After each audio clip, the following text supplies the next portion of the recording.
नमस्कार दोस्तों, कैसे हैं आप सब। उम्मीद है सब अच्छे होंगे। दोस्तों, ये अभी कुछ दिनों पहले की ही बात है जब नूह में हिंदू मुस्लिम दंगा हुआ, जिससे नूह दिन भर जलता रहा। और सिर्फ नूह नहीं, बल्कि इस हिंसा की आग गुरुग्राम तक भी पहुंच गई। तलवारें, डंडे और बंदूकें जमकर चले। बहुत सी दुकानें, गाड़ियां जलाई गईं। हजारों लोग शहर में अपनी जान बचाने के लिए जहां तहां भागते रहे। यहां पर आपको मैं पहले ये बता दूं कि नूह हरियाणा का एक जिला है जिसका बॉर्डर राजस्थान से लगता है, और ये उस क्षेत्र का हिस्सा है जिसको मेवात कहते हैं, और यहां मुस्लिम आबादी ज्यादा है।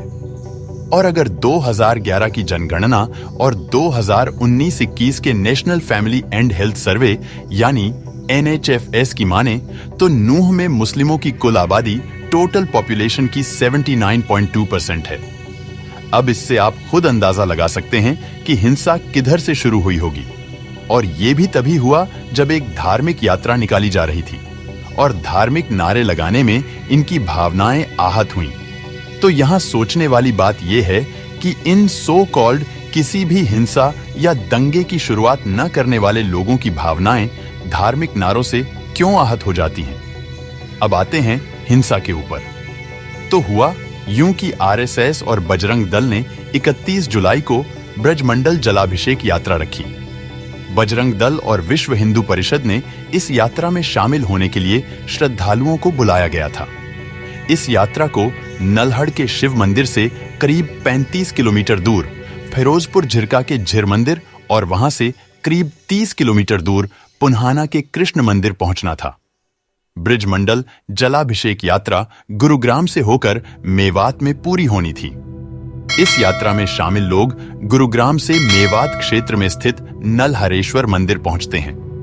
इसके बाद यात्रा इस मंदिर से 45 किलोमीटर दूर स्थित श्रृंगार गांव पहुंचती है, जहां से यात्रा में शामिल लोग श्रृंगेश्वर महादेव मंदिर पहुंचकर जलाभिषेक की प्रक्रिया पूरी करते हैं।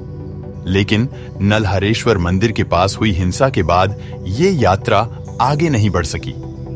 इस यात्रा का मकसद कथित रूप से इस क्षेत्र में मौजूद उन हिंदू मंदिरों और पवित्र स्थानों को लोगों के सामने लाना है जिनका संबंध महाभारत से बताया जाता है। 20वीं सदी की शुरुआत में मेवात में हिंदू समाज बहुसंख्यक था, लेकिन अब धर्मांतरण की वजह से मुस्लिम बहुल बन गया है और यहाँ हिंदुओं का जीना दूभर हो गया है। दोपहर 12:30 बजे ब्रजमंडल यात्रा फिरोजपुर झिरका के झिर मंदिर के लिए रवाना हुई। यात्रा में सैकड़ों की संख्या में महिलाएं और बच्चे भी शामिल थे। लेकिन जैसे ही यात्रा करीब 2 किलोमीटर आगे बढ़ी और मुख्य सड़क पर पहुंची तो पथराव शुरू हो गया। नूह के लोकल्स में अगर मुस्लिम पक्ष की माने तो उनमें से कुछ का कहना यह है कि यात्रा में शामिल लोग धार्मिक नारे लगा रहे थे, जिसने माहौल खराब किया। यात्रा में बजरंग दल के लोग भी शामिल थे और करीबन 1:30 बजे के लगभग उन पर पत्थरबाजी होने लगी, और उसी पत्थरबाजी ने हिंसा का एक बड़ा रूप ले लिया, जिसमें लोग तलवारें लेकर निकल पड़े और यात्रा के साथ साथ गाड़ियों, दुकानों और लोगों को निशाना बनाने लगे। यहां पर यह सवाल उठता है कि यह हिंसा जो हुई उसमें दोनों पक्ष एक दूसरे पर आरोप तो लगा रहे हैं, लेकिन पत्थरबाजी करता कौन है और वो पत्थर घरों से ही क्यों फेंके जाते हैं? क्या यात्रा में शामिल श्रद्धालुओं ने पहले से ही किराए पे घर बुक कर रखे थे? पहले से पत्थर उन घरों में जमा कर रखे थे? और ये हमेशा धार्मिक यात्रा पर ही क्यों होता है, फिर वो चाहे जलाभिषेक की यात्रा हो या रामनवमी की शोभा यात्रा। चलिए आगे बढ़ते हैं। दोपहर 2 बजे तक नूह की सड़कों पर भयंकर आगजनी होने लगी। यात्रा में शामिल होने के लिए जो लोग आगे थे वो सड़क पर ही फंस गए और सैकड़ों लोग वापस मंदिर के लिए भागने लगे, क्योंकि जान तो बचानी ही थी। तो लोगों ने अपने अपने वाहनों को वापस मंदिर की तरफ मोड़ दिया, क्योंकि सड़कों पर गोलियां चल रही थीं, गाड़ियां जलाई जा रही थीं और यात्रा में सैकड़ों महिलाएं और बच्चे भी शामिल थे। तो वो लोग जैसे तैसे जान बचाकर मंदिर पहुंचे। लेकिन दोपहर को शुरू हुई इस हिंसा ने अभी थमने का नाम नहीं लिया, और शाम को करीब 5 बजे हिंसा फिर भड़की और इस बार भीड़ ने शिव मंदिर को घेर लिया। अब मैं ये पूछता हूं उनसे जो लोग एक मजहब को बहुत शांतिप्रिय बताते हैं कि अगर यात्रा में शामिल लोगों ने हिंसा भड़काई तो फिर वही श्रद्धालु वापस मंदिर आकर आपस में ही लड़ मरने लगे। उन्होंने खुद को ही मंदिर में घेर लिया और मंदिर के बाहर खड़ी गाड़ियों को आग लगा दी। अगर यह साजिश नहीं थी तो मंदिर वापस आए लोगों को दोबारा से फिर क्यों घेर लिया गया? क्योंकि इस हिंसा को अलग अलग जगहों पर अलग अलग गुटों ने अंजाम दिया। खैर, मंदिर का घेराव शुरू हो गया और वहां पर भी हिंसा चालू हो गई, और वो इसलिए कि मंदिर के आसपास कई मुस्लिम बाहुल्य गांव हैं। और अगर मान लें कि ये हमला और हिंसा कोई सोची समझी साजिश नहीं थी, तो उस हिंसा के बाद उन गांवों में आज सन्नाटा क्यों फैला हुआ है? क्यों सारे शांतिप्रिय गांव छोड़ डेच के भाग गए? पुलिस कार्रवाई के डर से कई मुस्लिम मोहल्ले खाली हो गए हैं। नलहट शिव मंदिर के पुजारी के हिसाब से मंदिर में उस समय लगभग 2500 लोग थे, जब माहौल और ज्यादा खराब हो गया। बाहर गोलियां चल रही थीं और लोग मंदिर में शरण ले रहे थे, और इसी गोलीबारी में मंदिर के बाहर खड़े एक पानीपत के हिंदू युवक अभिषेक को गोली लगी और उसकी मौत हो गई। सोचने वाली बात यह है कि यह सांप्रदायिक हिंसा जो नूह में हुई, क्या ये एक सोची समझी साजिश के तहत नहीं थी? क्योंकि आप खुद सोचिए कि ब्रिज मंडल यात्रा तो हर साल होती है।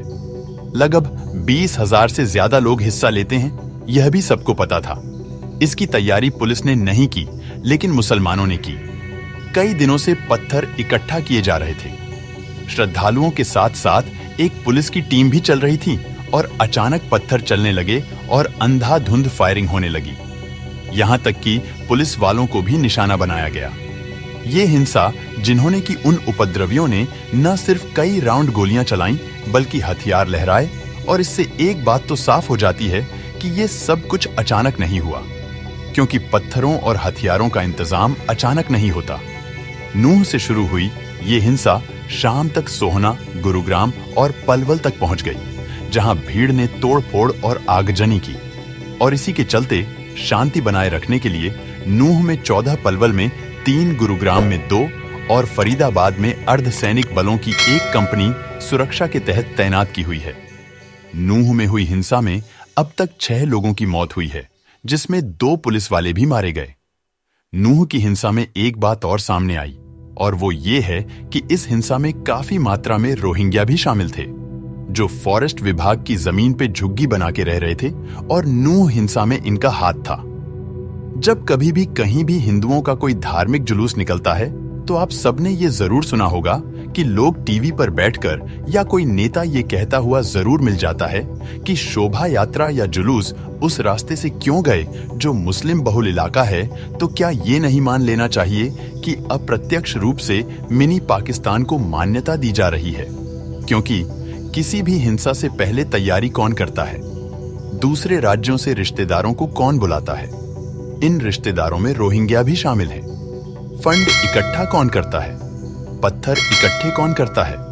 हथियार कौन इकट्ठे करता है? पेट्रोल बम कौन बनाता है? तेजाब की थैलियां कौन बनाता है? बड़ी बड़ी गुलैल कौन बनाता है? हिंदुओं के घर, दुकानों को कौन चिन्हित करता है? इन सब के बाद सोशल मीडिया पर विक्टिम कार्ड कौन खेलता है? फिर भाईचारे की नौटंकी कौन करता है? मीडिया के सामने कौन रोता है? मेवात की ही अगर बात करें तो मेवात में दलितों की स्थिति बेहद बुरी है। वहां लड़कियों से रेप, घर की बहुओं का अपहरण, धर्मांतरण, दलितों से मारपीट की घटनाएं आम बात है। मेवात की ही कुछ घटनाएं बताता हूं कि 2 लड़ डाकियों का रेप हुआ, एक पुलिस वाले के ही घर में शांति प्रिय समुदाय के 4 लड़कों ने किया, और दूसरी को नौकरी का झांसा देकर 9 लोगों ने किया। बाद में इस मामले पर शिकायत भी दर्ज हुई, लेकिन आगे कोई कार्रवाई नहीं हुई। जिसका 9 लोगों ने रेप किया था, एक दिन उसका गला काटकर उसे मारने की कोशिश हुई, लेकिन न जाने कैसे वो उस समय बच गई। किंतु अगली बार फिर उस पर हमला हुआ और उसे मार दिया गया। एक घटना और बताता हूं कि एक आदमी को शांति प्रिय समुदाय ने पेट से काटा, बाद में उसे जिंदा जला दिया गया। किंतु जब बात आरोपितों के खिलाफ कार्रवाई करने की बात आई, तो पुलिस ने यह कहकर फाइल बंद कर दी कि वो आदमी बिजली गिरने की वजह से मरा। अब आप खुद सोचिए कि बिजली से कोई व्यक्ति मरेगा तो उसका पेट कट जाएगा क्या? मेवात का यह हाल है कि दलितों को इतना मारा जाता है कि वो मुश्किल से बच पाते हैं। लेकिन जब वही पीड़ित जाकर पुलिस से इस संबंध में शिकायत करता है तो पुलिस एक्शन लेने की बजाय पीड़ित पर ही समझौते का दबाव बनाती है। मेवात में 500 गांव हैं, लेकिन इनमें 1/3 गांवों में से हिंदू गायब हो चुके हैं। अब सोचने का विषय यह है कि वो जो अपनी बहनों से भी शादी कर लेते हैं, जो अपनी बहनों के भाई ने बन सके, क्या वो हमारे भाई बन सकते हैं? हमारी प्रेम से रहने की भावना को वो कायरता समझते हैं। हमारे बीच ही रहकर हमारी पीठ में छुरा मरते हैं, वो हमारे भाई कैसे हो सकते हैं? सोचिएगा जरूर। और अगर ये वीडियो अच्छा लगा हो तो इसे शेयर जरूर कीजिए ताकि दूसरे भी सचेत हो सकें। और वीडियो को लाइक और चैनल को सब्सक्राइब करना मत भूलिएगा। नमस्कार।